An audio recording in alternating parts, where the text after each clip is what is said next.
કાન સુરતમાં બધે પણ છોકરા વાંઢા રહે. હું તો એમ કહું ખોડિયાર આ મોટા વરાસા મકાન લેવું ને 40-45 લાખ એ કરતા છોકરાને હોસ્પિટલ મોકલી દેવાય 25 લાખ ભરી 2 મહિના રહીને આવે તરત વ્યવહાર થઈ જાય. પછી ભલે અહીંયા રે કાંઈ મંદી નહીં. મંદી હોય મંદી કરે. અહીંથી ભાડો તમે કોઈ દાડીઓ મળે અને સુરત કરતા ગામડું મોંઘું થઈ ગયું છે. દૂધમાં બધી બકાલામાં આમના ટમેટાનો ભાવ પૂછે છે 40 રૂપિયા કિલો. હવે સુરત 15 રૂપિયા કિલો છે. હું લાવ્યો પણ કોઈ પણ ઢોર રાખતું નથી તો મોંઘું જ થઈ જાય ને. માર્કેટ ઓલું હોય એમ નહીં, ઢોર કોઈ નથી રાખતું મોંઘું જ થઈ જાય ને. પાછા આવ્યા કોઈ રૂમ લઈ મશીનમાં નીકળ્યા કોઈ નથી આવતા. અને હવે વરરાજા તો આપણને એમ થાય જાદુગર લાગે. અને ફાર્મમાં જાય કેવા પૈસા ખર્ચા કરે ફાર્મમાં ઘડીક નાય 20,000 રૂપિયા 15,000 રૂપિયા દોહાન રાખવા નહીં કોઈ. વોટર પાર્કમાં જાય દોહાન નહીં કોઈ રાખવા ફાર્મમાં વહી જવું બધા પૈસા વાપરી નાખવા.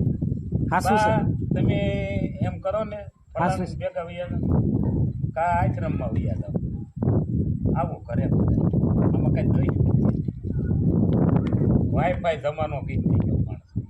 અને ભાઈઓમાં કોઈ સારું નહીં દુનિયાની મારી પાસે. બીજાની બધાની હારી સારું, ભાઈઓમાં કોઈ નહીં સારું.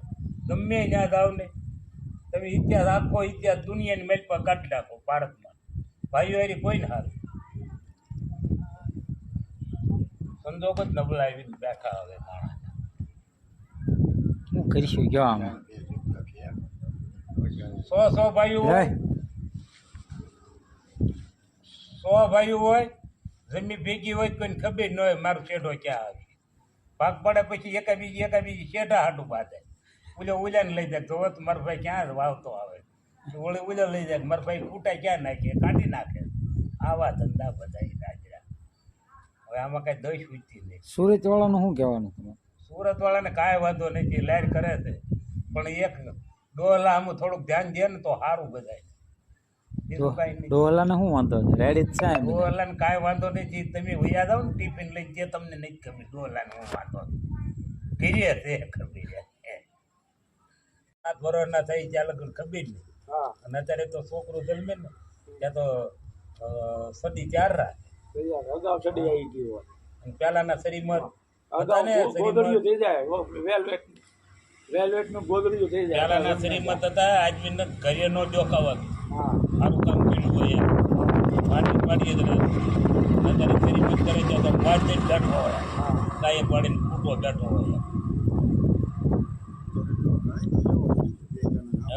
હવે 60માં 500 નીરનો ખટારો છે. અત્યારે 60માં 500 માણસ માથે ખબર. એકાદો ભાઈ નબળો હોય એને ક્યાં ખબર બર્થડે કરવા મીડ્યા. બર્થડે અમારો પગાનો ને હરિભાઈનો કોઈ જે બર્થડે નો હોય આ ઓલા વરે બર્થડે કરે.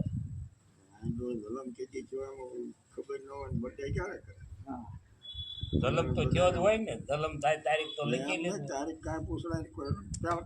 માય ગાળો હતો ડોલા ને 80 વર્ષનો હતો તો કોહનું પાણી વાળતો હતો.